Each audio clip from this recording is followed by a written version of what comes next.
Dear Venerable Sisters and Brothers, as usual we are going to start the question and answer session.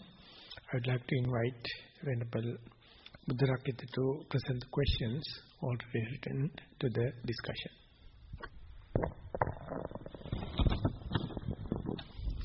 Dear Venerable Maha Thero, while focusing my breath, or focusing the breath, mind goes and think something else. Do we have to keep thinking or following the breath, saying in breath, out breath? Kindly advise. So I have to have a little bit of clarification before analyzing the situation. While focusing breath, mind goes and thinks something else. So after mind wandered off or going for thinking, does it naturally come back to the breath? Or if it is keep on wandering and keep on going outward, that is very crucial to make a comment. So the person who has written the question, if there is no any hesitation or any objection, please let us know the question after the mind goes out, after wandered off, does it naturally come back to the self-awareness, or does it come back to the breath, or otherwise you have to bring it and pull it back to the breath. That matters for this answer, as well as analyze if anyone wish to give more inputs. It will be very interesting. Good question. Otherwise we are going to the next question.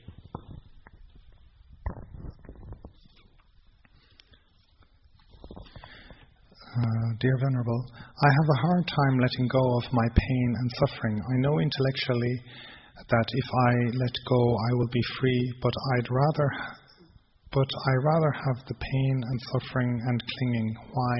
Help, please. So as a beginner, what you have to do is change your posture, come to a position, whatever it may be comfortable, at least at the beginning. Don't go and try difficult and awkward postures. First and foremost, get the cooperation of your body. That's a kind of loving kindness. Of course, after 20-30 minutes, anyone would complain about the pain. And before that comes into, you may get 10-20 minutes if you had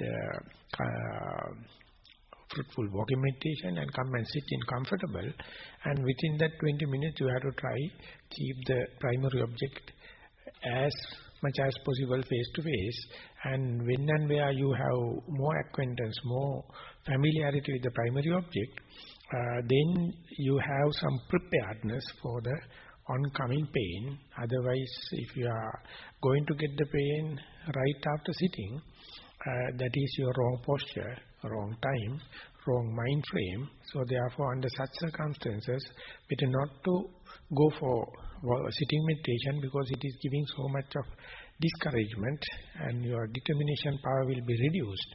So therefore, try the best to give the most conducive condition, at least at the start of your sitting meditation.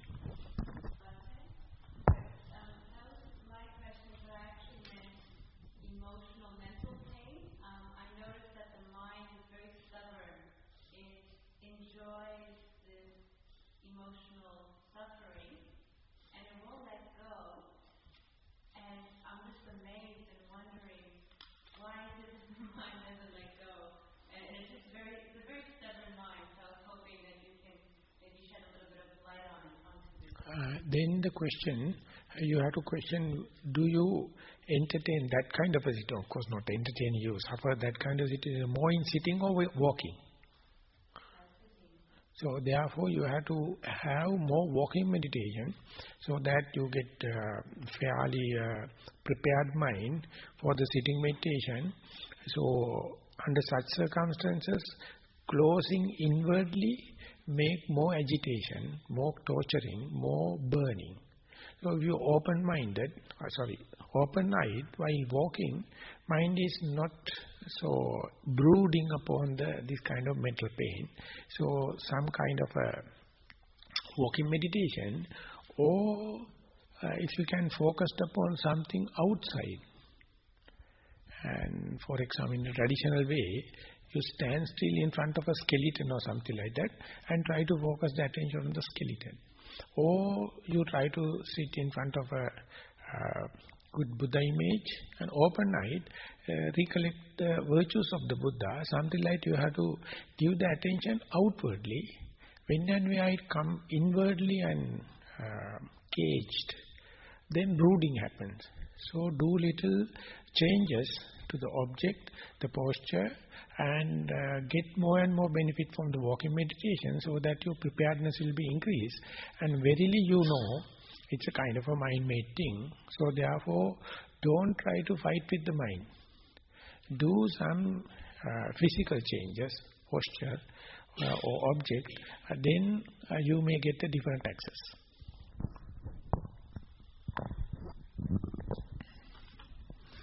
Dear Bhante, when I meditate on my breath, I go to a stage where my body becomes solid.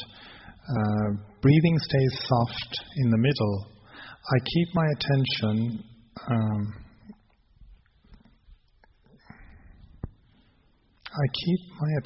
It sounds not disturbing thoughts come and go. I can stay like this 1.5 hours, 2 hours, depending on time available. My question is, how do I improve further from here, doing 1,000 or 10,000 times? Is this leads to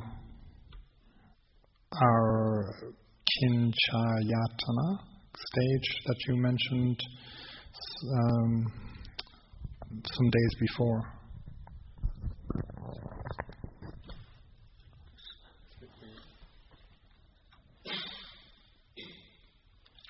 My body becomes solid and the breath stays soft in the middle.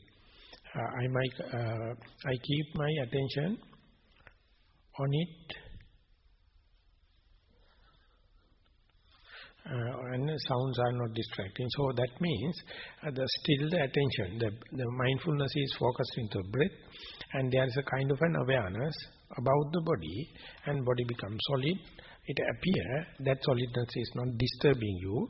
So that means try to keep the attention with the breath, and appear that the distance between the in the imaginary way or as a image, distance between the object and the breath, object and the meditative mind is far distance. So you have to develop some familiarity, develop more immediacy with the object, that means the in-breath and out-breath, and try to see more details under this situation, because this is not yet come to a workable position. So you have to have more acquaintance, more immediacy with the object. That means you have to get more and more information, that is to say the natural characteristics of the breath, so that the meditating mind or noting mind and the noted object will be shorter and shorter. Otherwise that the one-pointedness or focus is not enough. That is because the mindfulness is not well geared yet. So therefore try to develop more acquaintance, more familiarity with the breath. And don't worry and don't make a reason to be worried about the solid body. Keep it as a kind of a conducive condition. Develop more attention, develop strategies to have continuous mindfulness and close relationship with the primary object.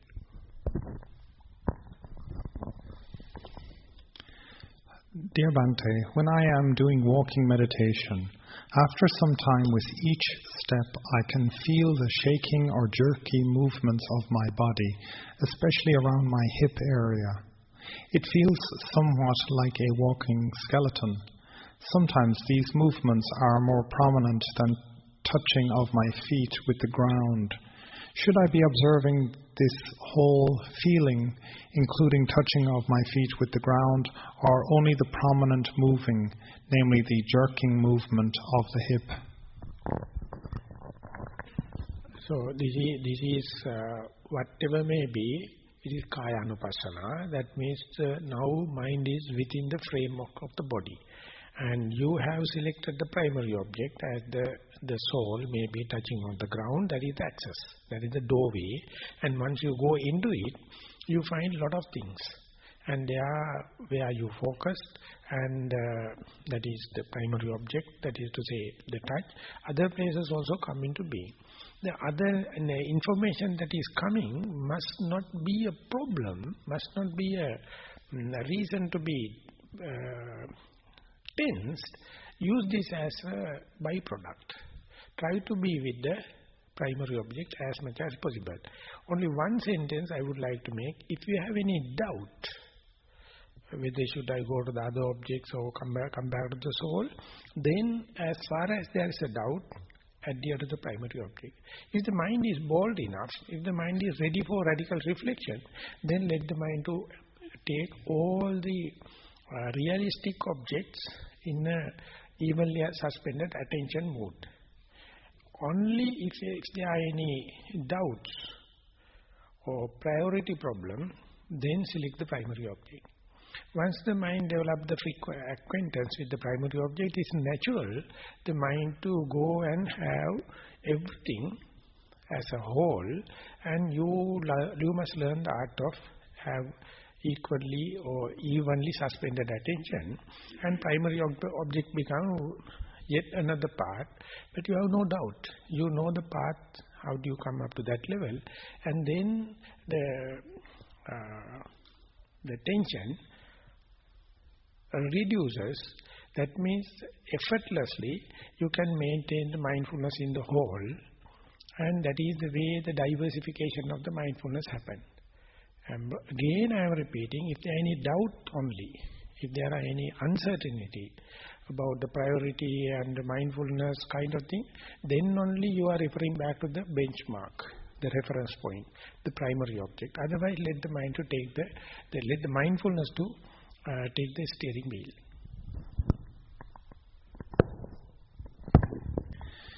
Dear Bhante, due to being an asthmatic, I am not able to see the 11 sites of Anapanasati Bhavana. However, I have developed the walking meditation well to see the beginning, middle and end, etc. In the walking meditation, I found that before I could rest the right foot, I could see the rising of the heel of my left foot. As a result, I learned that a beginning also has an end, concluding that craving has taken me through the samsaric journey. I have developed 90% mindfulness in my daily life. Also, I have realized the impermanence of everything. I would like your guidance and advice in the path as a next step for the future practice. So, under such circumstances, the sitting meditation is with the basic difficulty of the breathing, but the walking meditation and the day-to-day activities are coming, and therefore make use of the walking meditation as much as possible. You can see before the left leg is going to take the weight, right leg start releasing the weight. So therefore there is no complete separation of left leg and right leg. They are merging each other. So it is sometimes the Buddha mentioned Pachapure Sanyi. Before the front leg is going to take the weight, the releasing of the back leg is happening. So there you do not know where to keep the attention, whether it is a releasing leg or assuming leg. But still, amidst of that, you can see mindfulness is continuing. This is like a relay race. When you are changing the button, if it is going to drop, you are losing the lead. So therefore, in the changing of the button must be very smooth. Just not only running. Likewise, mindfulness has to be very smart. Up to what point to keep with the left leg and then to the right leg. Ultimately, it develops. And that is very important to keep the mindfulness in posture junctions. When you are doing day-to-day activities, you are not worrying much about the one activity finishing completely cut and dry with others. You try to see, amidst of all kind of things, the continuity of the mindfulness. So that later you can develop up to the multitasking point also. So therefore you, more than what you expect, the mindfulness has its own merits. You have to trust upon and give more and more challenges, and it will continue. Ultimately that the same efficiency you can use to asthmatic breathing also. At the beginning it appears like a block, appear like a kind of a distraction. But if you understand the mindfulness is such a thing, it is growing like anything. And it can take multitasking, it can linearly it can grow, continuity-wise it can grow. So we have our own limited mind, therefore sometimes we underestimate the possibilities, but keep on practicing, more and more events happen. They say its mind is plastic, the plasticity of the mind. Always find ways and means when and where it is given question or problem with the prepared mind. So therefore, mostly it says the asthma problem is psychosomatic. So some kind of a mental strain kind of thing happens as in the early case. So therefore you sympathize. Develop the mindfulness as much as possible with the walking and day-to-day activities, and later don't give up. Apply as much as possible to the sitting also. So not necessarily from the sitting to walking to the day-to-day activities. It may be other way around. Day-to-day activities to walking and walking to the sitting meditation, and that you can gauge the development or advancement by the healing capacity of your existing disease, this asthma case. So that is a very good criterion one to get encouraged as well as to measure. Dear Bhante, while I was listening to your talk today, I was so concentrated on my breath, it disappeared.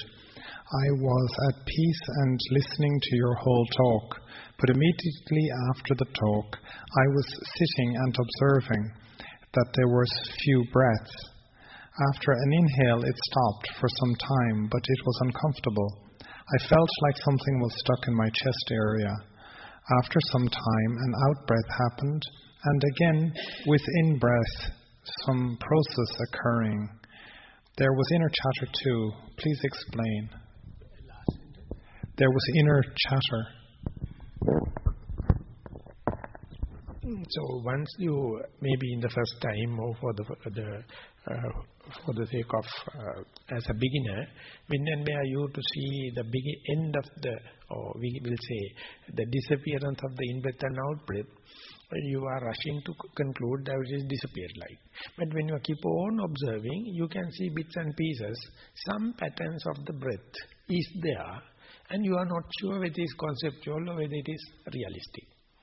My example is, if you are in a swing, as young children we play with the swing, and if someone is not pushing, you can entertain the swing, the pendulum effect, and if you close your eyes, slowly swing will come into the stay without not much of moving, and when it is about to stop, if you are with the closed eyes, your brain reads as if it is moving like. Not like on the pendulum, it is rotating this way, that way, and you are not sure whether it is stopped or is my brain is still in the same momentum. Exactly the same thing happens. So therefore, first and for in the early incidents, when and where the breath becoming subtle, you are rushing to conclude it is stopped. But careful indication says still there is some signs, some disappearing signs, and upon that you can keep on doing. And they are the chattering mind or inner talks, and the deductive thinking can happen. But keep on practicing. While practicing, these bits and pieces also will be leading to further and further. What happens is, your sensitivity of the mind is increasing. So therefore, early mind, when it is developing, easily it says, breath disappeared. But if you keep on practicing, sensitivity increases. As the sensitivity increases, the state which was not perceivable earlier now become perceivable. Likewise, that your consciousness or your self-awareness amplify all the sensations, including the breath. So therefore, it is a gradual process. By practicing and investing the yesterday information or yesterday results, then only you can go deep into that. So therefore, it's a very good, exploration, as if you are going into a forest, unknown areas, and you go a little further and come back, again further, come back. Likewise, you are doing the noble quest, Arya Pariyesana, and it must be encouraged.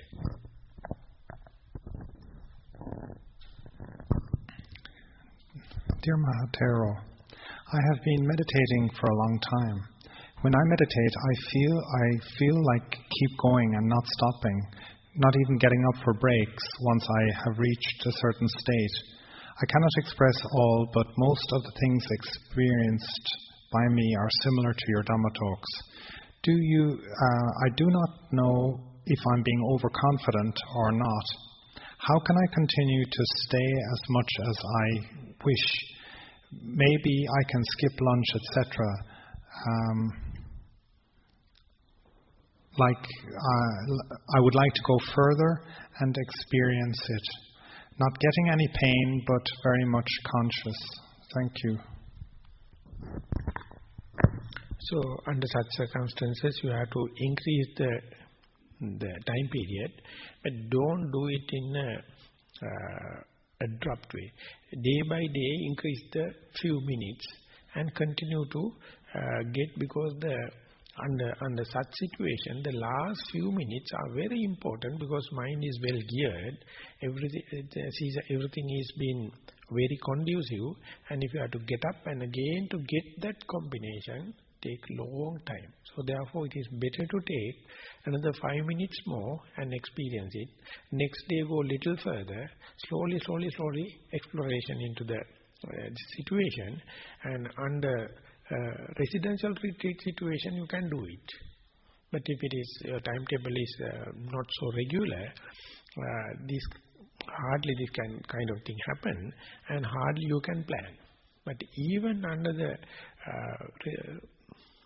residential or intensive retreat, don't expand the time period quickly. Increase it little by little, and then your confidence will be, or your verifiability will be not mislead you. So therefore, go in a slow way. This is a possible combination.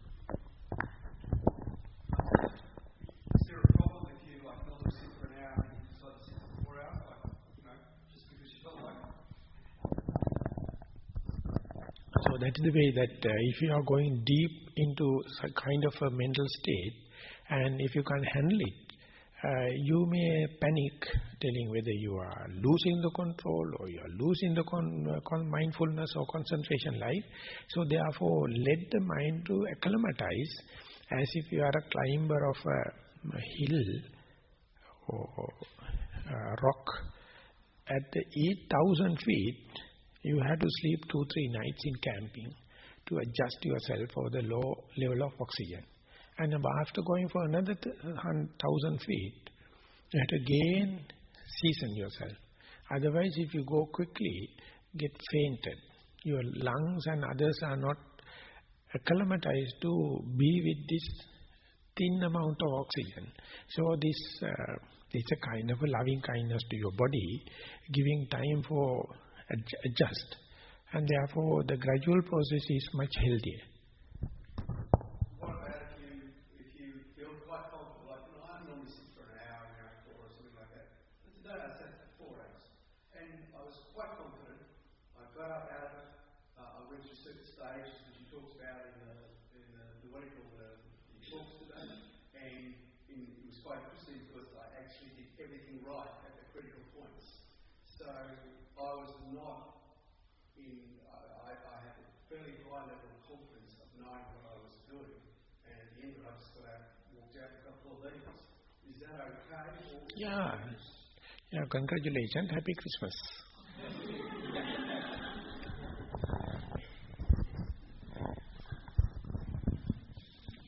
And a Happy New Year.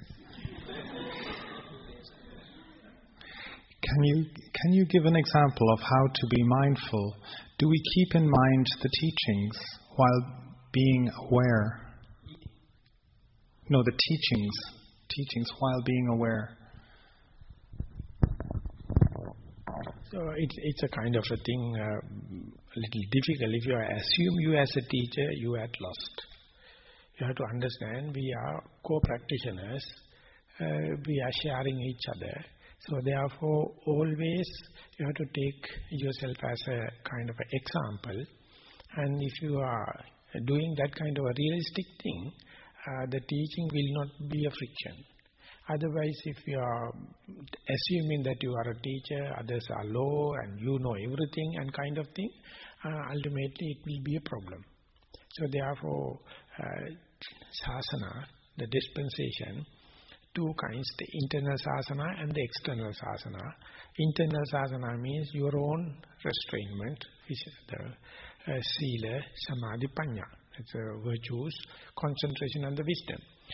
External sasana means sharing with others. So usually it is happening whether you are being a formal teacher or not, you are developing kind of a good vibrations, and that is spreading. So while teaching, if you know the quality of unassuming and down to earth and the beginner's mind, the least amount of damage. But the thing is, when and where the others are going to praise you and others are putting you up on a pedestal, without much of your knowledge, the conceit can happen. So, but the people those are putting up on the pedestal don't take the responsibility. You are the very person ultimately fall down and break your neck. So therefore, mind your own business. While you are teaching, always keep the contact with the down, earth. Always down to earth kind of character. So this is the only way possible. Otherwise, best thing is to not to teach.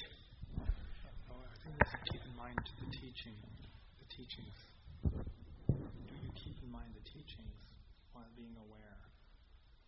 Can you give an example of how to be mindful? Do we keep in mind the teachings while being aware? Do we keep in mind the teachings? Bhante, I think Nissarana asked a question about this. Yeah. Sometimes sati is also translated as remembering the teachings. I know that if I'm wrong, once gave an example of when one of the monks had sati, and it was referred then that he remembered the Buddha's teaching. So maybe maybe the question is, while being mindful in the present moment, is it just present moment awareness, or is there a little bit of memory involved, a little bit more active, or is it just passive? Okay, thank you for the correction, because I was under the wrong impression. So this is the difference between deductive knowledge and the direct touch. You are sure you are with face to face with the object, but sometimes mind is remembering relationship with other phenomena or how it is related to your gradual development, like teachings are going to happen. So you have to, definitely you can't do away with that because mind is so habitual. Only thing you have to be careful is, don't let that deductive thinking and inner chatter to lead you. Always keep the verifiable object or direct experience in front. Give the priority for that and let the mind to interpret, let the mind to remember, let the mind to connection with each other. That no harm as far as you keep the experience, direct touch in front. Or otherwise it says the cart before the horse. Then no go. Always you have to see horse before the cart. And that is what I mentioned last time also. Mahasi Sayadaw has accepted this direct touch, and behind you have kind of a commentary, kind of a remembrance, kind of a connecting others. Both these activities are recognized as vipassana or insight. But only the thing you have to take care about is, don't let the deductive knowledge or theoretical knowledge to overwhelm you, then it will be conceptual. So keep this, I would like to mention the term, the verifiability. Verifiability usually happen with the direct touch. So that you must always keep it in your mind. Dear Bhante, yesterday you told us that there were 8 jhana. I have heard that there are such things as metta jhana. Could you please explain what they are? So, as far as the samatha meditation is concerned, or concentration, or serenity is concerned, it is when and where you are dealing with nivaranas or hindrances, you have to make use jhanic experiences in order to keep the nivaranas under control or suppress. For that, there are many objects. According to the objects, the different jhanas have been recognized in the Theravada.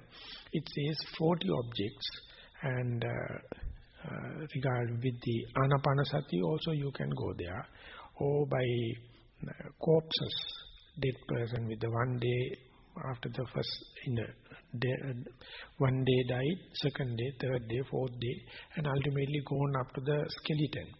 And there are colors, Odata, Neela, Pita, Lohita, that is white, blue, red and green. Neela, Pita, Lohita, Odata. The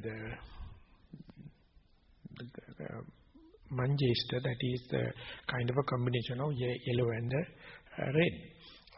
And therefore, many ways you can get into that. So, Brahma Vihara, that is subliminal states, Metta Karuna Mudita also possible. But the specific thing you have to understand is, the Metta Karuna Mudita, they can lead up to the 3rd jhana. Only through the upekha you can go to the 4th jhana. So they have their own limitation. If you are developing jhana on your repulsivity of the body, you can do only the 1st jhana. If you are developing the concentration on the virtues of the Buddha, you can go up to the access concentration. You can't go to the 1st jhana. So there are some kind of differences. So therefore, if you are studying a book like Visuddhimagga, they give theoretically a fair landscape about these jhanic experiences. Dear Venerable Sir, with mindfulness or vipassana meditation, often the instructions are given in regard to Kayanupassana and Vedanaupassana. When do we start to contemplate on Chittanupassana and Dhammanupassana? Please explain at what stage of the meditation practice do we formally contemplate on these aspects? Of course, this can be answered in the linear way, but exactly it happening in a matrix. When and where you focus on the Kayanupassana, that means taking the corporeality and as your object of meditation, the corporeality you experience through your feelings. Whatever not come up to your feelings here, you can't put into practice. When and where feeling going to happen, there is a value judgment, the mental involvement, Vedana Pacha Tanha, or Yang Vedeti Tan Sanjanati. Whatever you feel, you recognize it. Good thing, bad thing, it is good omen, bad omen, like mind involvement is there. But unless otherwise you come to a certain maturity, certain mastery on the Kayanupassana, you can sort them out. They are happening in a mixture. But more and more you go there, still you are mastering maybe the Kayanupassana, but clarity and the discriminative knowledge, the delimitation, this much is to the feelings, and then I am going to see the mental coloration. How my mind is going to accept this event as an advancement or as an impediment. Like mind is always involved. And ultimately, when you go in day-to-day activities, whenever you are seeing, hearing, smelling, touching, under so much of challengeful situation, how can I maintain the mindfulness which I develop only with the Kayanupassana? That is how it is happening. But Satipatthana Sutta, it says Kayanupassana and then Vedananupassana, Chittanupassana, Dhammanupassana. They are kind of a linear relationship. But when it is happening in a multidirectional and matrix way. So, for example, in between this matrix and the linear system, according to the present day, we can say the Maha system is going to emphasize the Kayanupassana. And if I am correct, the Goenka system, it is with the Vedananupassana. And Bhante Tejaniya and others, I don't know whether he will accept or not. It's sometimes directly starting with the Chittanupassana. And some others says you can start directly with the Dhammanupassana. So that is the way separation happens. But each and everyone is not going to work for universally. Some people can catch halfway, but the best thing is Anubhubba Sikha, Anubhubba Kiriya, Anubhubba Patipada, the gradual process. So therefore, as far as you are taking care about the Kayanupassana, the very mindfulness arising out of the Kayanupassana will take care about the advancement of the meditation. That is the easiest and easy way and releasing your tension and let the mindfulness to run the show.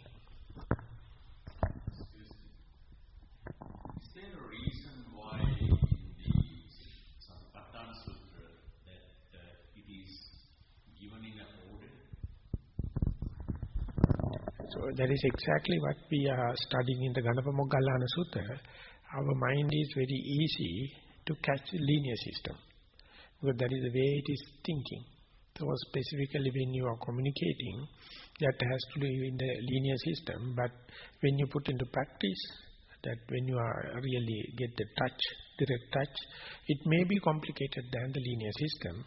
So that is why Ganapa Moggallana come and ask the Buddha, what you are teaching is very complicated thing. Can you put into the linear method? Anubhubba Sikha, Anubhubba Kiriya, Anubhubba Patipada. Then Buddha says, yes, that is also possible. And this is the universal formula for everyone. And when individually someone is experiencing, it may be a straight line or maybe dot lines. It says, whenever Sariputta's teaching or learning is like a straight line. Whenever Moggallana system is dot line. A line yattikotito pilentovia. When you are using a walking stick, imagine there is a paint in the end of the walking stick. After you walk, you can see where the walking stick touch. It indicates dots. Whenever Moggallana system is like that. Whenever Sariputta system is Anubhubba, like very straight line. So therefore, to people to come into the first Maggapala, Venerable Sariputta is like a mother. Can give the spoon feeding. But once that is developed, Venerable Moggallana taking for their advanced training, he give, athletic methods, acrobats, and radical methods. Dear Bhante, I have heard that meditation techniques could be of help with pains in the body like arthritis. Is this correct? If yes, how would one use meditation as a tool to reduce pain? Also, in your experience, does meditation help to improve the memory power? The early part is that good thing or the appreciable part of the pain is is always inside. Even if you ask, it never go out. So if you develop kind of mindfulness in the pain, it's an endowment. If you are going to consider on the in-breath and out-breath, mind run away to the other objects and thinking kind of. But if you are some or the other try to catch your pain, even if you wish, it never goes off. So therefore you can make use the pain as a well anchored, always inside. Otherwise our mind is hardly live inside, it's always jumping outwardly, but the pain is something in. So therefore it is good. But the question also there, does that mindfulness reduce the pain? That is contradictory. If you are going to take the pain as an object, you are going to see the natural characteristics or reality of the pain. But if you are going to reduce the pain, you are hating the pain. You never achieve this. So you have to understand the underlying perversion. If you have any idea to get rid of pain, that you are going to kill it. That's a painkiller. But the meditation is not a painkiller. But it is going to indicate how it is torturing you, how it is burning you. Even if you wish not to have, it come and hit you. So these are the characteristics you can do. The other one is the memory power. And you see that if you are to be mindful, you have to be unmindful on the others. You can enhance some part at the cost of forgetting about another part. You have to have the black spot. And one part is enhanced. So memory is the general term. Which section you wanted to enhance, that is separate issue. But definitely the relationship is there. When and where you focus to something, that according to the neuroscience, that particular section taking care about that action get highlighted and activated, enhanced, so that other parts get low in their action. So you have the same energy, you can focus to something so that you are creating a patch, a shadow to others. So accordingly you can use it in a strategic way. And more and more you go on, you find that if you are appreciating here and now, memory is not necessary. You are fully contented, happy with the present moment. And if it is so, the memory needs for the past. So as far as you are learning, Anubhava Sikha, you need memory. Anubhava Kiriya, you don't need memory to remember the teacher's advice. But when Anubhava Patipada comes, the pragmatic thing, not much depending on the memory. So therefore, present day when you are doing meditation on the therapeutic ground and on the healing, the memory is a very good attribution for the meditation. But when you keep on practicing, ultimately you find the memory is a kind of a disease in the mind. To keep the mind in the present moment, you have to view memory in due respect. Therefore, the more and more you be here now and happy, memory become the value of the memory become less and less significant in the times to come. Dear Bhante, thank you for most powerful teachings this afternoon. I broke down and cried. I can relate to all you said so clearly. I did not know what to do, how to go on, what decisions to make. I suppose I alone have to practice with diligence and make the decision myself. With metta help. Happy Christmas. Sorry? Happy Christmas. Happy Christmas, okay. Okay, dear sir, if you have elements of fire and water manifest in your dreams, but not in meditation, what should you do? So that is also, if you can awaken into a dream, of course it is irrational, it's possible in our mind.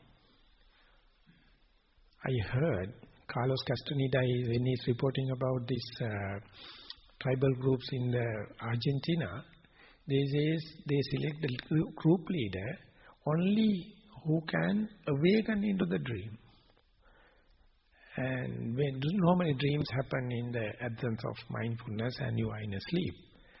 But it's a radical presentation. If you can awaken into the dream, that's a kind of, you get all the extrasensory perception and all the magical powers in dreams. So therefore, before going to the sleep, have a determination, may I have awakening into the dream and make this an object of meditation and experience the heat element and the water element. And some devoted meditators, specifically the Samatha meditators, they say if they are so familiarized the virtues of the Buddha and use it as a mantra again and again, even in the dream, if any wild beast appear or danger appear, naturally the Buddhanusati come into mind. And they feel protected. First feel the fear, first feel the danger, and due to the acquaintance in the day-to-day Buddhanusati, ultimately the recitation going to take place even in the sleep. And the Carlos Castaneda says, if you wish to be awakened into the dream, when and where any uncertainty happen, try to look at your palms and how keep both the palms together and get the map of the lines. And when and where something uncertain, put the two palms together and try to get the map. And in the dream also, if you wish to check it with. And while doing, you may understand the possibility to awaken into the dream. So I have never done it. This is what I read. So therefore, whether it is in a dream or not, make it as a object of meditation. Our mindfulness, it is something magical. It is go beyond the rational thinking. So trust upon the mindfulness. And if it is happening frequently or again and again, one day you may achieve. Dear Venerable, thank you for the deep talk today. Can I use mindfulness of breath and posture with yoga asana as an alternative to walking meditation for the same goal of energy and enhanced awareness of the body as a prelude to sitting meditation? More than Anapanasati and other things, the Hatha Yoga can be a good alternative. Or otherwise, I would say reflexology massaging. If you know how to massage your palms and soles, and if you have no much of time for walking meditation, maybe rainy climate or kind of thing, give a massage, few minutes, and then that will stimulate all the nervous system and the blood circulation.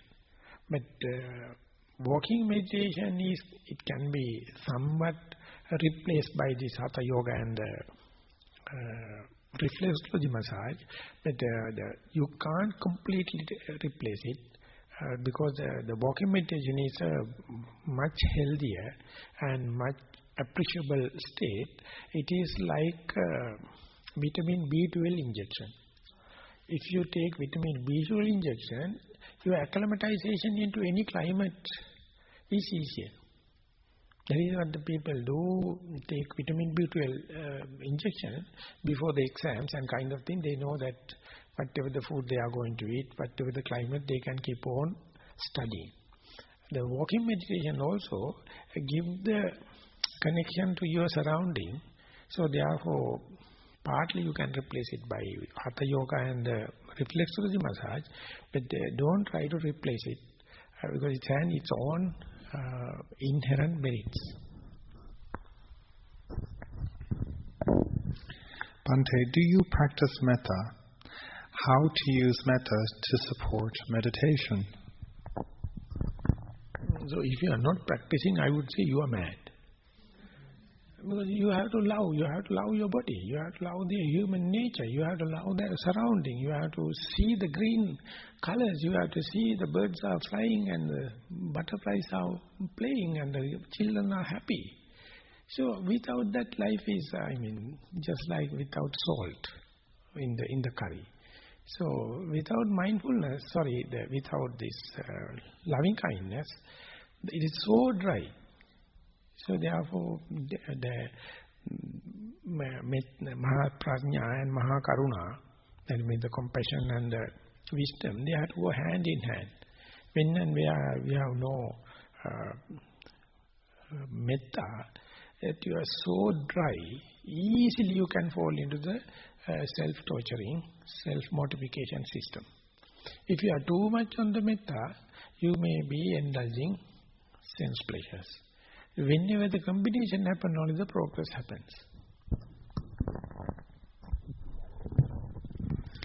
Dear Bhante, when there is a need to plan something in the future, or when there is a need to think about something in the past, if one is aware of what one is doing, is that the way to do planning and remembering mindfully? So if you feel you are pressed to do think about the past and the future projection, mind them as projections. Don't try to get committed into that. Occasionally you have to do it, but don't think that it must be exactly as you think or exactly what you can plan like. Yeah, understand them as plan, understand them as a mind projection, so much so you are flexible. But otherwise, that you say, I am the person who planned, it must be work like that. That is the way ultimately you develop the tension. So therefore planning, no problem. And thinking about the past, no problem. Knowing atitang yang pahinantang. Anagatang nappatikankang anagatang. Our past is already gone. Only you can do is mind projections. The future not yet came. So therefore you can think about, but you have to understand you are doing that very thing here and now. You are thinking about the past here and now. You are thinking about the future here and now. So it is reality. But it's a projection. As far as you know the projection, even if it is not going to work, you will not much worry. So therefore, let the mind to follow the same thing, knowing it is a projection, then the damage, the commitment, the tension, frustration will be reduced. What about situations where you hold your mind like you have a plan for the future, something like that, and you use the mind, like the mind has its own abilities, and it tends to manifest, like sometimes you've got to be careful, especially if you've got a clear mind. If you hold an ideal in the mind, it will manifest, and sometimes it manifests kind of like, even though you don't know how it manifests, like there's some other part of the mind working away, which presents these things to you. Like I think the first line of the other part of the mind is the forerunner of all things. Can you use that ability in the mind? Can you work and begin to harness that ability? It seems to be beyond conscious project management that we would use to build a bridge or something like that. But it seems that it is a reality and a power of the mind. Can you say something about that? I think that the situation you explain is a kind of an endowment, kind of a thing happened to you. It's a byproduct of the clarity of the present moment. As far as it's a byproduct, you can use it. No objections. But the thing is that sometimes you have to do conscious planning. That is also you can't do away with that. But understand the end result is a projection. This what you are explaining, if I got correctly, it is outcome or byproduct of the present clarity. Am I correct? Yes, I think so. Yes. Yeah. It does seem that the more in the present moment I am very clear about whatever project it is, the less that it's almost like you put the whatever it is in the mind and later on just manifests. So it is like professing, you can, how do you call, future nimitti, not the profess, it is not the project that you feel, you foresee something going to happen. Or that, forecast also technical term, prophecy. These prophecies can happen. So that is what they say in the dream, the prophecies can take place. This is also can take place, but definitely it is added value, it is a byproduct of the present clarity. So you can use it, and you are the very person going to confirm whether it's exactly the same thing going to happen or not. And if you are don't going to make it as a commodity, or don't try to sell into others and that kind of thing, they are the problem, you are asking for trouble. For yourself, these are the kind of byproducts of the clarity. And some people are more specialized on that. There are maybe some karmic forces and kind of thing. Others are much concerned about the present moment, but of course these are endowments, kind of gifts. Dear Venerable Sir, what is Sampajanya, and what is the relationship between Sampajanya and Sati? Thank you. Sampajanya is the translated as the clear comprehension and right comprehension. So that means the Sati is giving a space to your mind. So now you can see things in its correct perspective, and Sampajanya take a decision in a very relaxed way out of this situation. So therefore, Sati and Sampajanya has to work together, and Sati has to lead. Example given is a blind person and a crippled person. They are both handicapped. They can't live, they can't make their livelihood. Ultimately, they meet each other and have an agreement. The crippled person is climbing upon the blind person's shoulder, and he is leading. The blind person is carrying the other person. So when they go there, they can lead wherever they know. The blind person is the mindfulness. It's very powerful. Wherever you direct it, it goes. And the crippled person is like the Sampajanya or wisdom. It clearly see and let reciprocally help the mindfulness to take the most advantageous path or critical path, and that is it happen. Or otherwise, sometimes it says the needle and the thread. The needle is the mindfulness, and it go through all the clothes and kind of thing. It never bend. It's sharp. And the cloth has to blend. And once the needle go on, the thread come behind. It is very flexible. Put the knot and the stitch going on. So they are working together. So out of these two, the yogi's responsibility is on the mindfulness. When and where the mindfulness gain the ground, the clear comprehension is an endowment. It's a gift. Nothing to worry about. So once you make the situation clear, comprehension will come and do the task. And it says as far as when there is any social problems, economical problems or wars in a country, whatever the economical plan you are going to have never work. First and foremost, you have to restore the peace. And then economical development happens. Of course, if you have a good proposal and others, you can enhance it.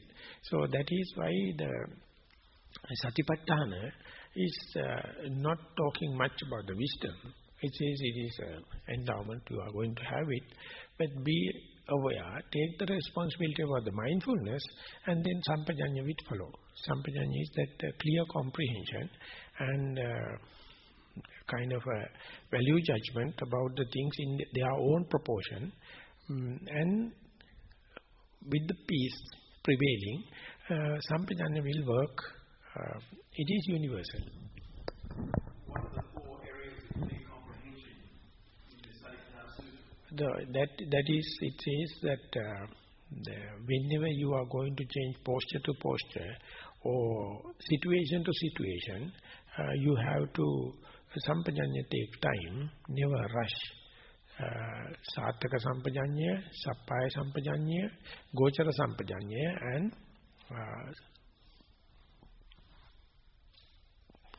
the last one.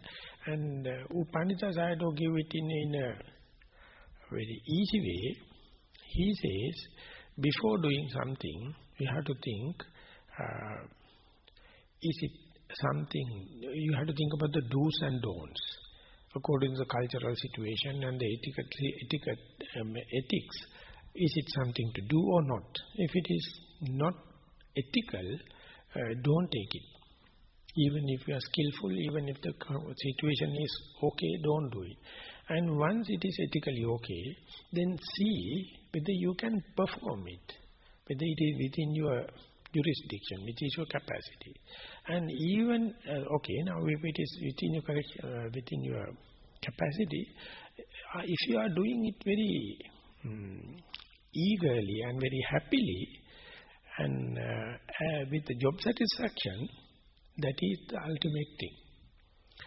Out of the list, you have to select what is the most desirable thing for you, and yutu, haki, ruchi.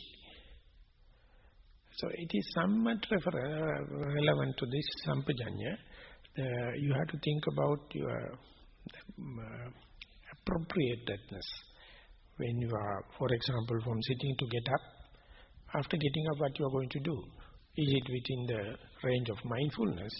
And will it going to destroy all the mindfulness you have developed? And while if it is even so, if it is happening, do it slowly, do it mindfully, and with the thin slicing of time, what is happening in a slow manner. So that is also kind of a comprehension, but it is more applicable to posture junctions. And here in the Ganaka Moggallana Sutta, it is translated as clear comprehension, and it says when you're going forward, coming backward, looking sideways, looking forward, and all the postures, wherever accidents usually happen at the junction. So you have to mobilize this clear comprehension or use it more not in the task that you are continue to do, but whenever it is changing the mode, there is a place the sampajanya must be employed much. Dear Venerable, when one meditates, two types of thoughts come into one's mind, namely thoughts that one is actually thinking and thoughts that just came in on their own. For the meditation to progress, do we have to differentiate the two? If so, how do you do it? When I was in Panditarama, one person wrote same question in a different way. He told Bhante, while I am observing the rising and falling, there are some foreground thoughts and the background thoughts. And translator give it to Sayadaw, and Sayadaw throw the question away, foreground thought, background thought, I don't understand that. And if the person need, please give me a explanation. Then he says that some are I do intentionally, some are happening. Come like that, the Sayadaw got the question, and if you go to Panditarama website, still it is published. It says that how to, and it's so lucid. He gave such a clear explanation. Last time when I was in Melbourne, we published it as a little booklet, and it says majority of the thoughts are without your intention, or as Mark Epstein put it, it says thought without a thinker. But if you are not mindful, you mixed up what you thought and what happened to think, and ultimately you are worrying so much on the gate crashes. They are not intentionally you thought, but you feel while I am keeping my mind, myself in such a virtuous way, unbecoming thoughts are happening. So it start worrying and regretting kind of thing. But if you are mindful, you can see some are, you are thinking that way, actively thinking, consciously thinking, but others are happening. When you discriminate it, you may find 95% of things are just thought without a thinker. And how much you are worrying about that? Because you have no mindfulness. If I am to give an example, I think in Australia it will work, I hope. In cricket, there are two umpires, the main umpire and the leg umpire, and whatever the decision they are going to give, the other party will can object telling that he has a human error and he is favoring that side than this side. But instead now ultimately umpire decision review system came into that from one up to the Sri Lankan, and that is the television camera. So when the incident happens, if the umpire is passing the decision and both the parties are okay, no problem. But if the objections are there, they do action replay and slow motion. And when the action replay slow motion happens, no one can object. But if there is no clip, if there is no recorded, only you have to depend on the umpires, and it is depending on it is subject to the human error. So mindfulness is the umpire decision review system. If you have the mindfulness on, so you can go back and check whether it is intentional thinking or it is something happened to me due to the kammaja, chittaja, utuja, aharaja. So then onward only you can get rid of this bloody frustration, tension. Otherwise we put both the thing into the same bag and take the responsibility and morning to evening worrying. And we are signing for all the birth certificate whether you become father or not.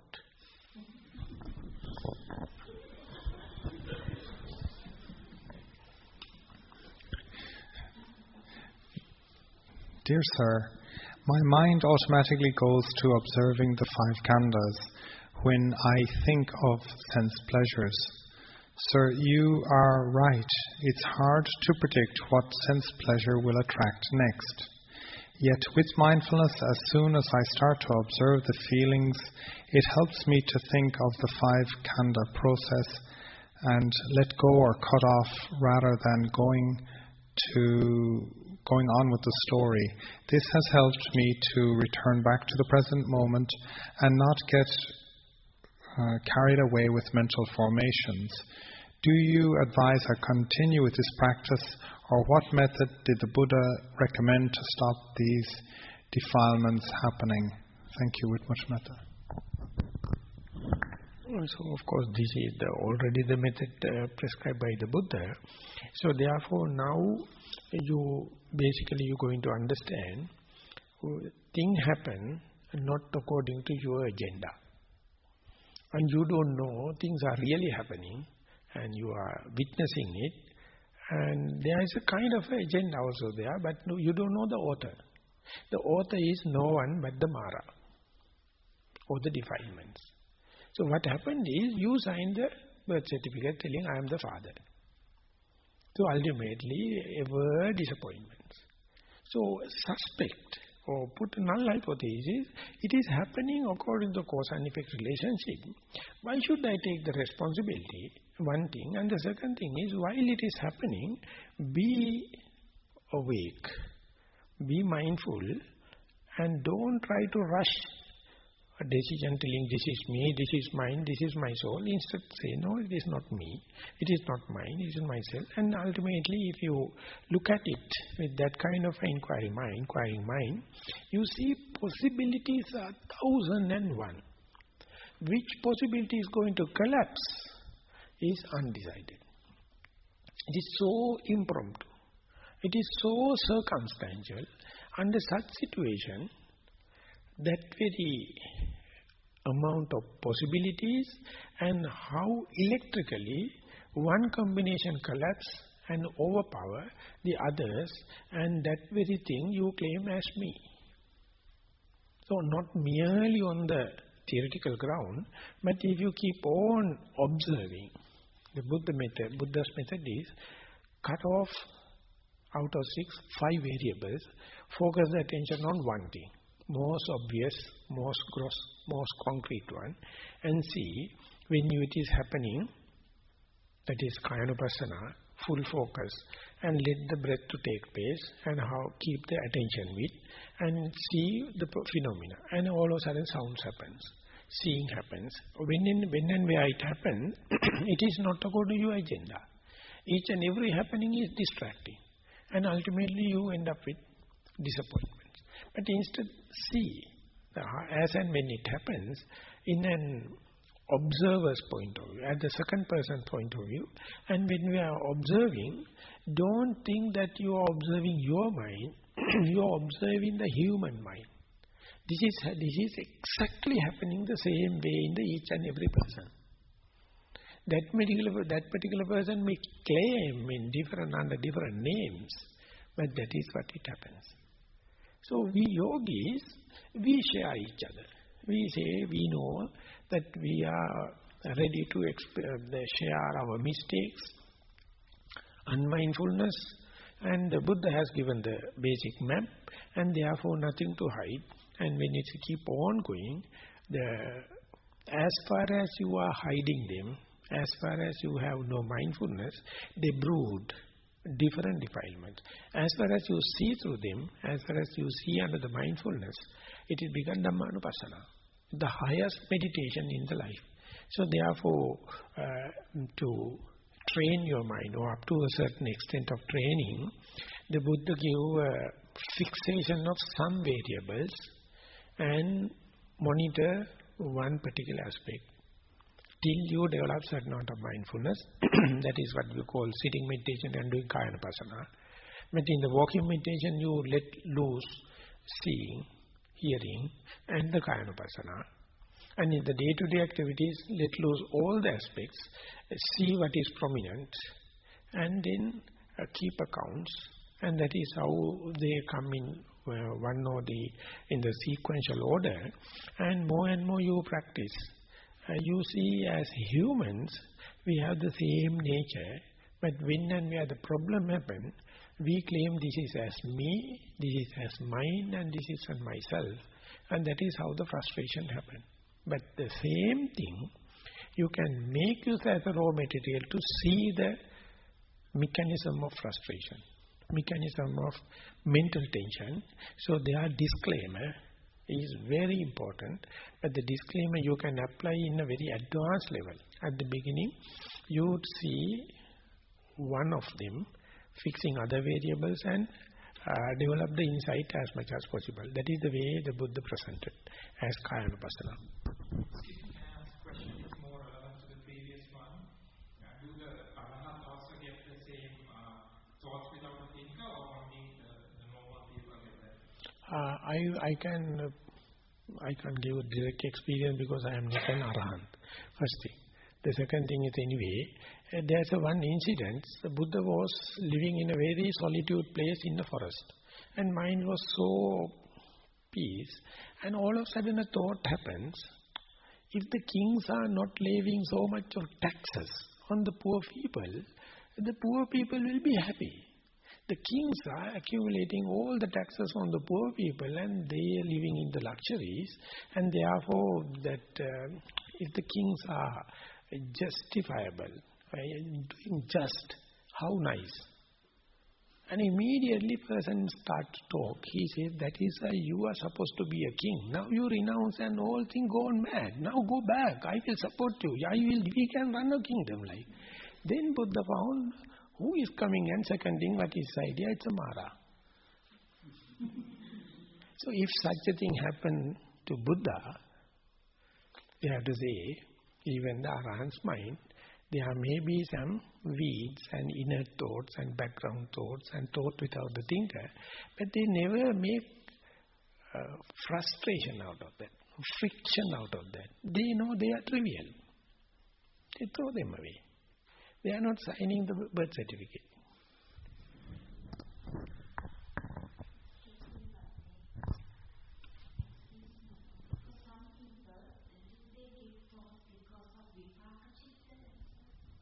Still, that is kammaja, chittaja, uttuja, aharaja. Many the possibilities are there. They collapse into one particular thing. Science so far proved the chitta, But the Buddha gives Kammaja, Chitta, Uttujahara. Kammaja means due to his past karmic forces. Due to potential, he attracted to that particular combination and suppress others, enhance it. Maybe it is torturing, but still he get attracted into that. That you can't explain through the chitta. Chitta is working the rational way. And Uttujahara is also not there. So karmaja, out of it is not related to the context. But karma is a very good way of answering that kind of a situation.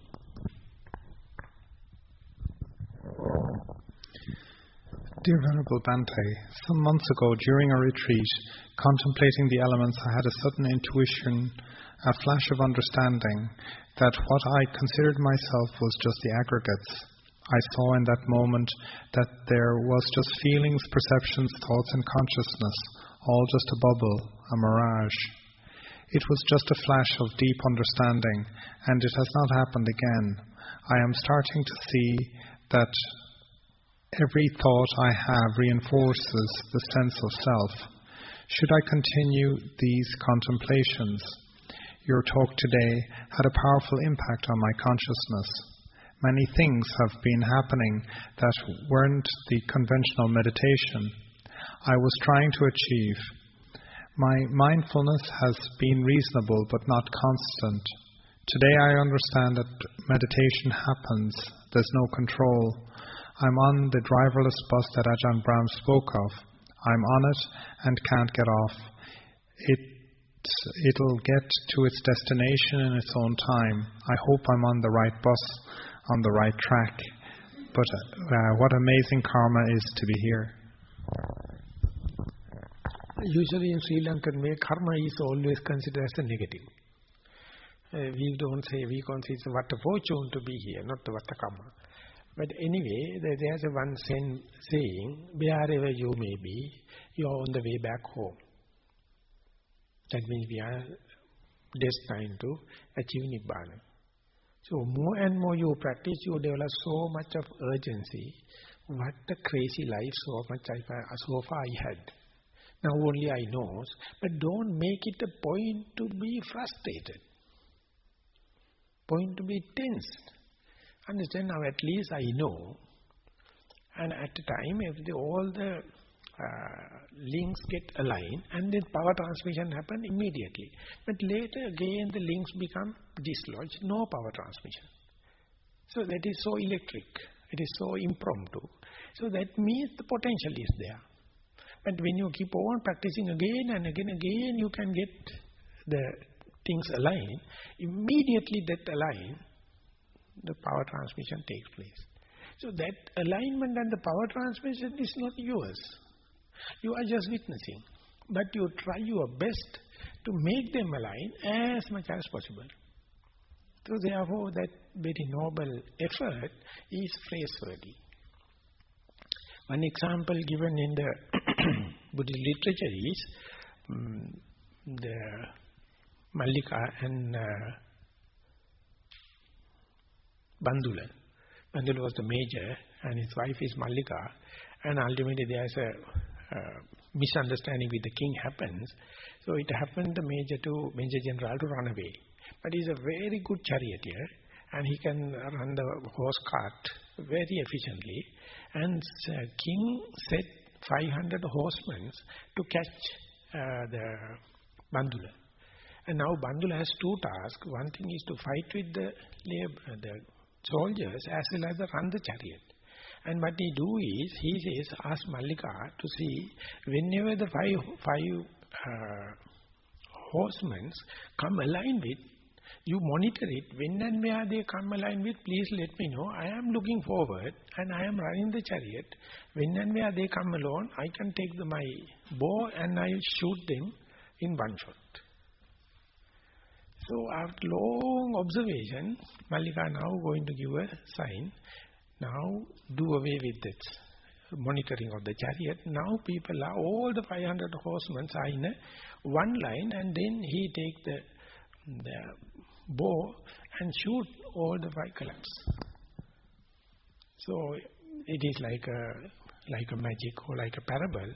It's exactly the same. We have 52 mental factors. It's a madhouse. Each one is pulling into different directions. So therefore we are always with a split mind. There is no war outside, war is inside. It's projected because the mad people get the helm, become the leader, and then he projects that thing into the outside. So therefore, when and where they align, you have become Buddha. When and where dislodge, you become Devadatta. So both of them are inside. So see the combination, be mindful, and nothing new happens. It is mere alignment. It is mere coming into the line with. So you have to very patiently understand, and ultimately you find each and everyone, we are in the same boat. So therefore at a time in meditation you get deep insights, and when and we are going to appreciate it, everything collapses. And then ultimately it becomes a reason to be frustrated, but not. You have to understand this indicates you have the potential. And accidentally it happened. Next day you have to give the same conducive conditions so that this coincidence may happen next.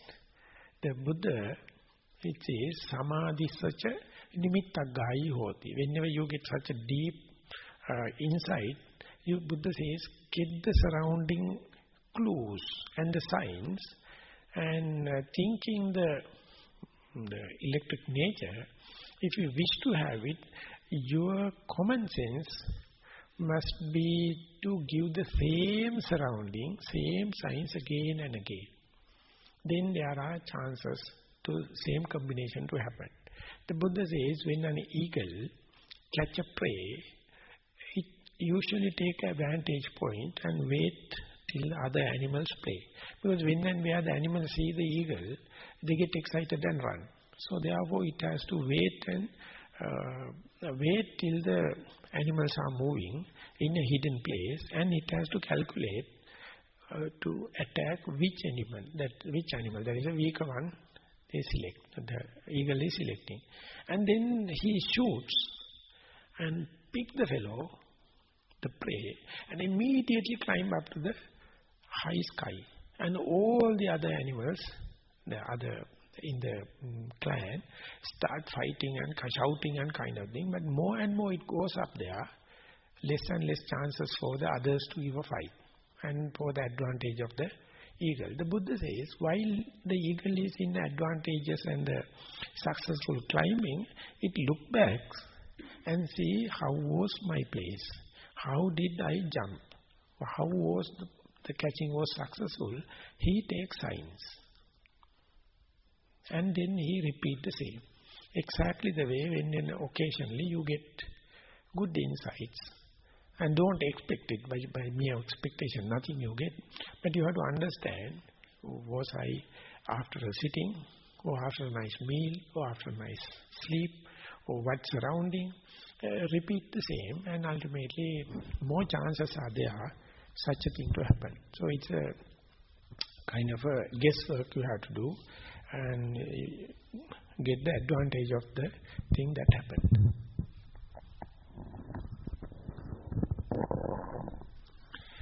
Dear Bhante, you mentioned several times words such as universal stream of consciousness, non-local, non-time dependent, etc. Are you indirectly referring here to the sunyata principle in the Dhamma? If matter is in the end energy, and if energy is emptiness, is that what is meant by sunyata principle? Thank you. Of course, I am not going to take the responsibility of comparing these two, but I am using the jargon used in this quantum physics. It is not universal stream of consciousness. Stream of consciousness is one thing, but cosmic energy they use, and they say non-local phenomena. So this indicates as far as energy or quantum collapse into a matter, it falls into the time and space, and the gravitational force, friction, location happens. But when the matter dissolves into the energy, no location, no gravity, you can't pinpoint and you can't delimit it. So whenever E is equal to mc square comes, you have to understand each and every matter has a chance to go back to energy. And any energy can collapse into matter. When that happens, that example you can take into the meditation. Whenever the Kama Guna replaced by Kama Sanya with the help of Rupa, so you contemplate on the Rupa. When the Rupa becomes subtle, again Rupa Sanya come and hovering and disturbing you. So you have to understand. And whenever the Rupa Sanya disappears, you are slowly ending up with space. That means nothingness and space. But even then you find consciousness is asking again and again, the Rupa, this has already disappeared. Because consciousness is the split and roll system. It says, have and have not problem. Whenever the have not happens, consciousness becomes uneasy. And it is creating something and ultimately leading to this something have or matter. And therefore, as far as the consciousness is there, it never allows you to enlighten. So therefore, you have to tell the consciousness, you are the bloody guy, do split and rule system. For therefore, in the space even, if there are no matter, you project matters. That is Rupa Sanya. So therefore, Buddha says, when such a thing happens, disclaim, they are as Manopubbangama, Manosetta, Manomaya. They are just mind-made. Disclaim it and isolate the consciousness so that the malice power of the consciousness reduces. So easily you can fit that into the sunyata. But by comparing, we may fall into the trap. So therefore use these terms as another way of presenting and let the mind to assimilate and lead into the friction to the frictionless way.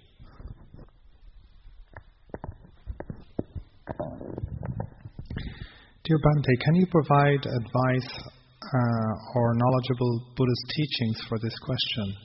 If as adults we struggle most of this life and many other lives to make small and slow progress on the spiritual path, such as improving mindfulness or working on being peaceful and compassionate, how can our own children, when they are young adults, living on their own or overseas, avoid falling into the traps of our ego-driven society?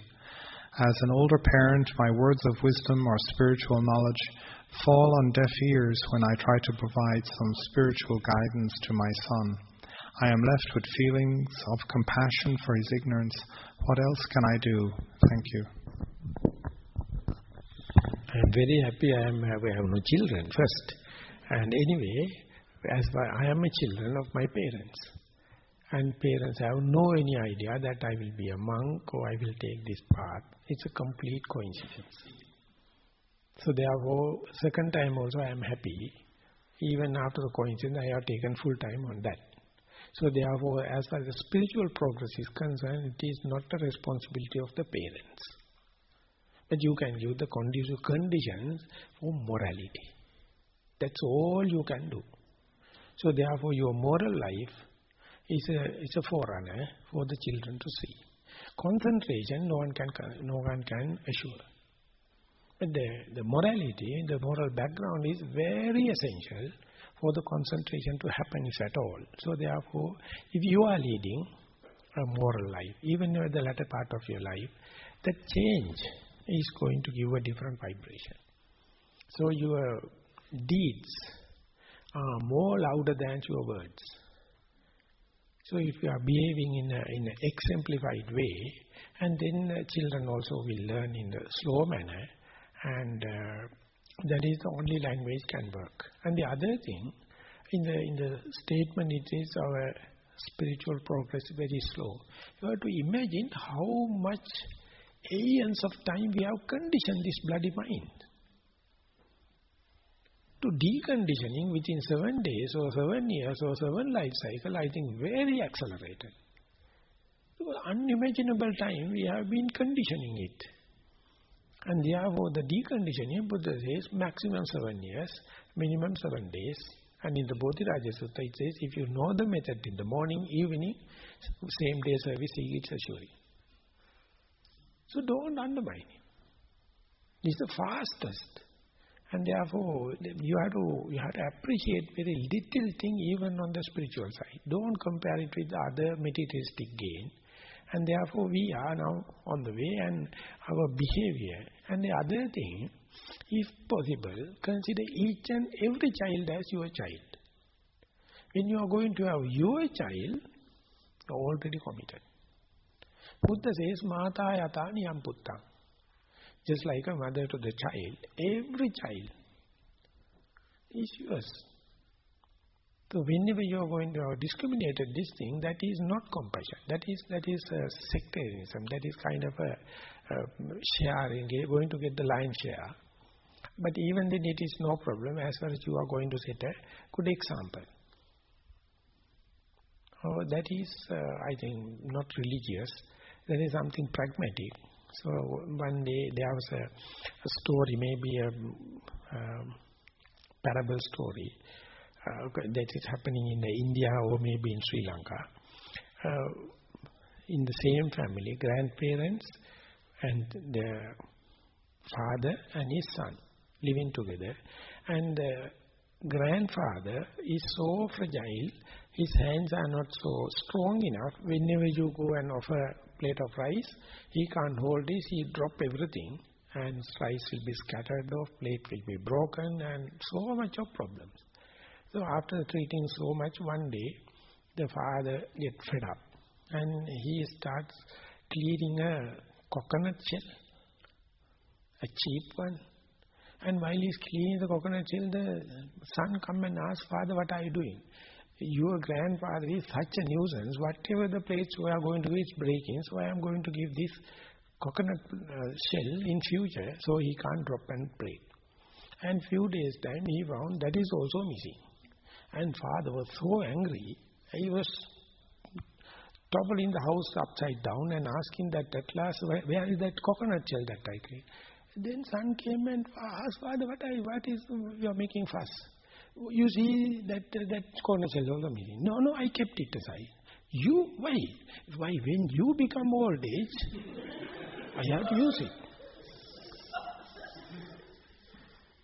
So that is the way children learn. By sending to Monash University or to other places, mind to these places, no moral shame, no moral fear. That I can assure because I have gone to universities. So these places, stripping them off. So therefore at home, you are the Pubbacharya. You are the first teachers, parents. Set examples. They are learning through parables. They are learning through practical examples than the high potential theories. And nowadays I feel so sorry about the fate of the children. When I go to Colombo, I see they have been decorated with so much of good shoes, different costumes, and having a big bag behind them. They can't walk in the path. And when we go to the school, if we have a shirt, we don't have a trouser. If we have a short behind, we sometimes have no upper part to close. So when you go there, and had so much of connection to the earth and kind of thing, good teaching. But this is not limited to one particular place or one particular culture. It is a kind of an age now we are in. And I think they are quite unfair thing for the children. They don't have time for play, time to play. What is that proverb?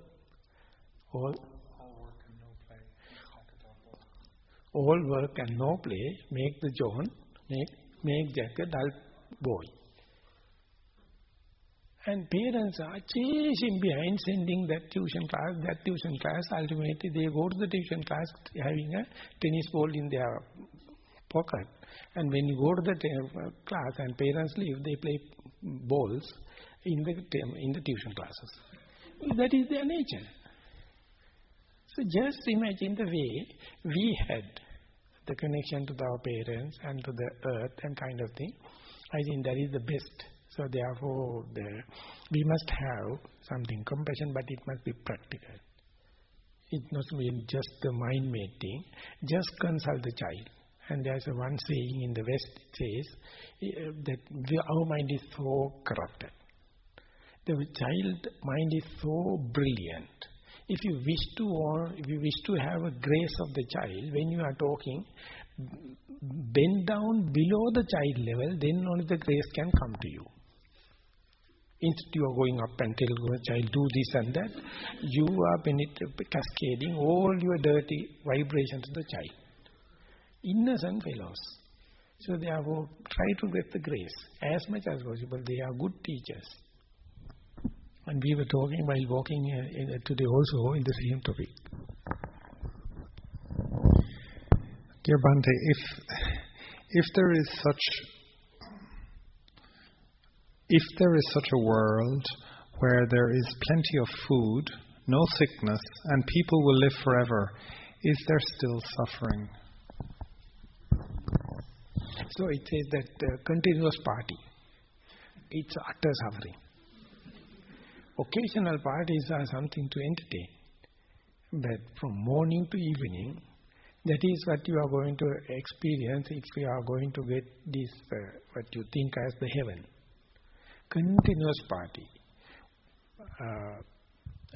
The Bhikkhu Devata, he says, Achara gana sanguttang, pisacha gana sevitang, anantang mohanang nama, kuto nama kuto yatra bhavisati. He complained to the Buddha, Bhante, I am filled with so much of angels, I feel like a hungry ghost and a thirsty ghost.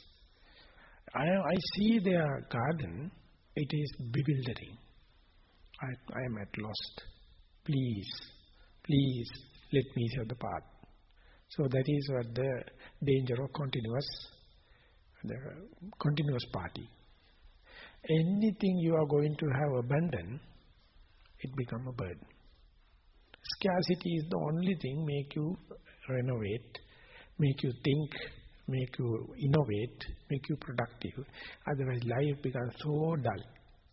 So therefore, that is the kind of punishment you can give to anyone. Give everything what he needs. The Buddha says, Jine kadriyan danena. If greedy is available, give him enough. That's the biggest punishment.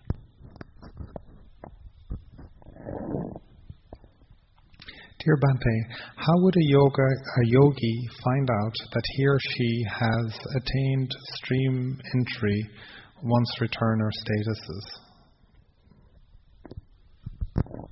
Happy like same question. I gave my standard answer. Now it is together with the stream enter also. It says that when you feel thirsty, when you are drinking water, you know that is enough. Exactly the way if you know the present tension, frustration, the friction that you are living, when the meditation happens, more and more you go to the subtle status, the friction disappears, no entanglement happens, slowly it happens.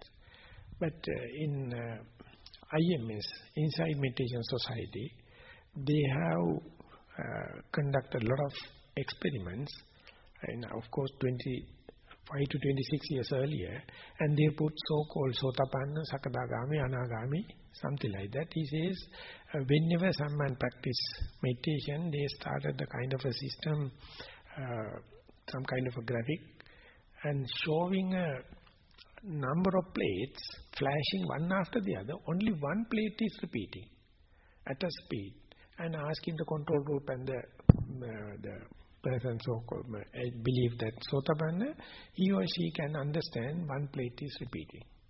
The success rate is high. And the difference between Sotapanna and Sakadagami is very less, very difficult to measure with machine.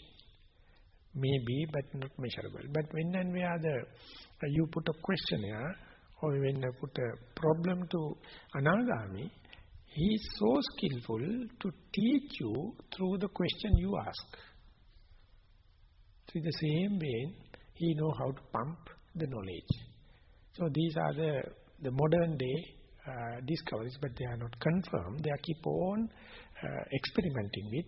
So best thing is to become Sotapanna and see. It's easier than talking. Dear Bhante, if someone wants to ordain in Sri Lanka, what are the places available? What are the things to be known beforehand? Any documents required? Any other advice which would help to get to the decision? For countries like Thailand, Sri Lanka and Burma, for the moment for the males, no any other kind of basic qualifications. You have to go, we are in Nissarana, what we do is, ask him to practice 2 weeks of meditation, and then after the meditation we can talk each other, whether you like this place or we like you. That is the way. But as far as the females are concerned, now 3 countries have 3 different attitudes. But for that, they are concerned about the behavior of the newcomers, so they put some conditions. And some meditation centers also have kind of basic qualification, not the basic qualification, the background information. So therefore, basically on principle, the preparedness of your mind is the basic thing. And before going into the ordination, my strong instruction is meditate under that situation and see whether the mind is progressing. Otherwise, give a second thought. Because what I'm thinking is our whole the monastic life is for the meditation and for the solitude. So therefore, before rushing to the decision about the ordination, put yourself in and practice and see is there any kind of a progress. Definitely the other factors will come along with. And you may find the homely situation, and it's very important that. So best thing is to go and practice and see whether the vibration is conducive for you.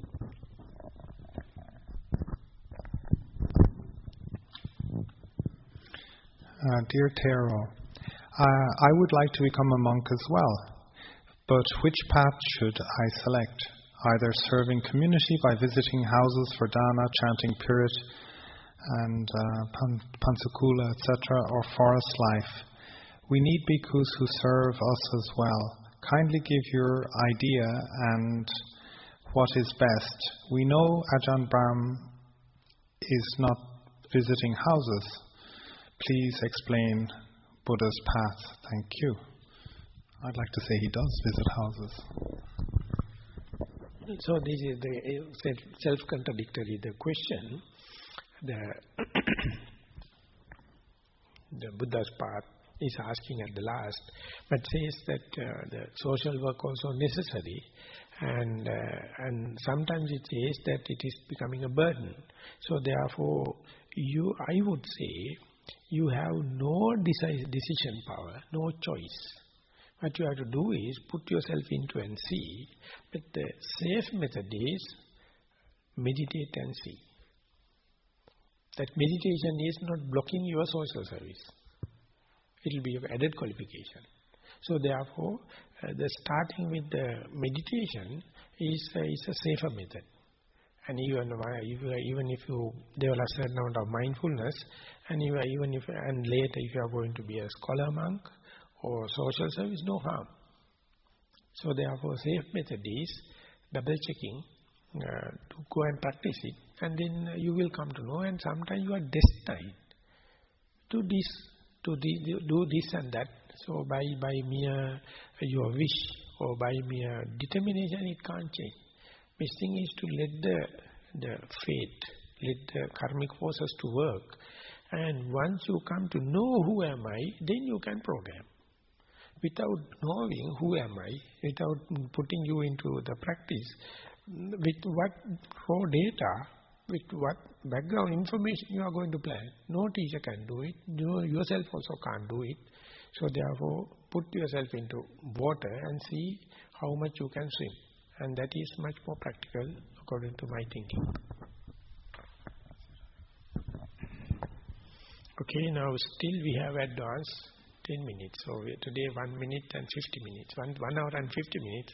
But anyway, if there are any other questions, occasionally out of the situation to the discussion, we can take time. Otherwise, we are going to share merits as we have seasoned for the last few days.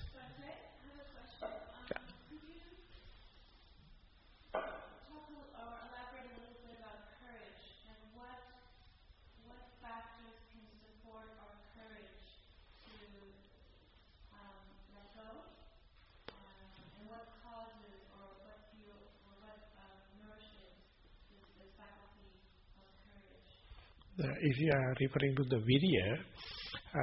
virya, the starting one is ever evolving, and to the end, towards the peak, no any effort, thing happen due to the momentum.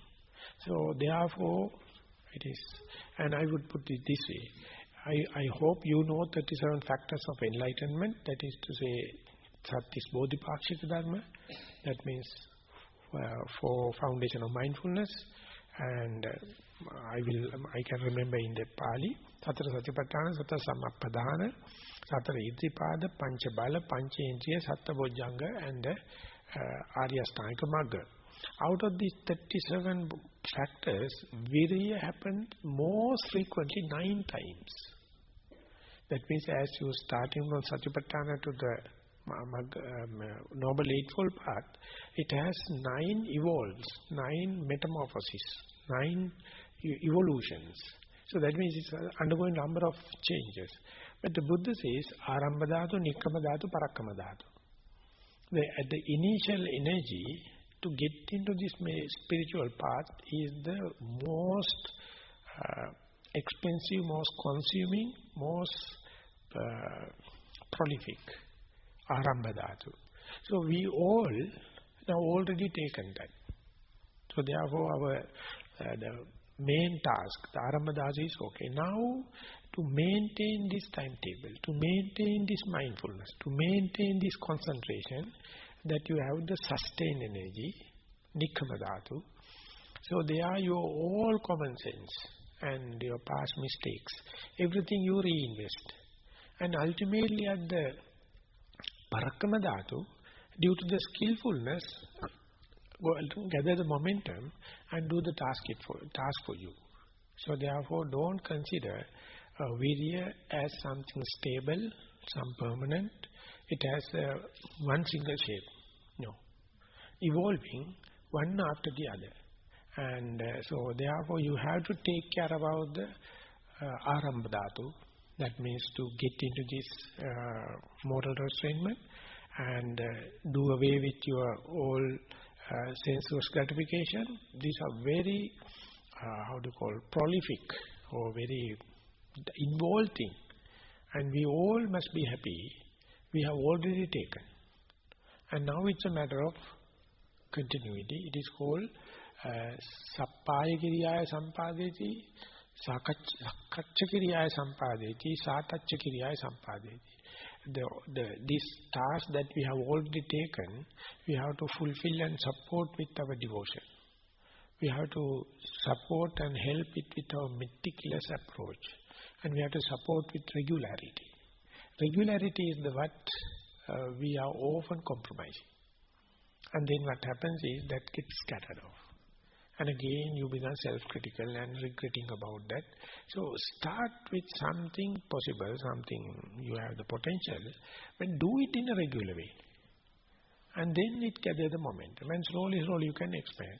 I hope that we today, multitasking and our due to a lot of commitments, we fail to maintain the regular timetable. The Buddha is he's the first person talk about the timetable in the human life, human history, and he lived up to that. Even after becoming the Buddha, he lived up to that.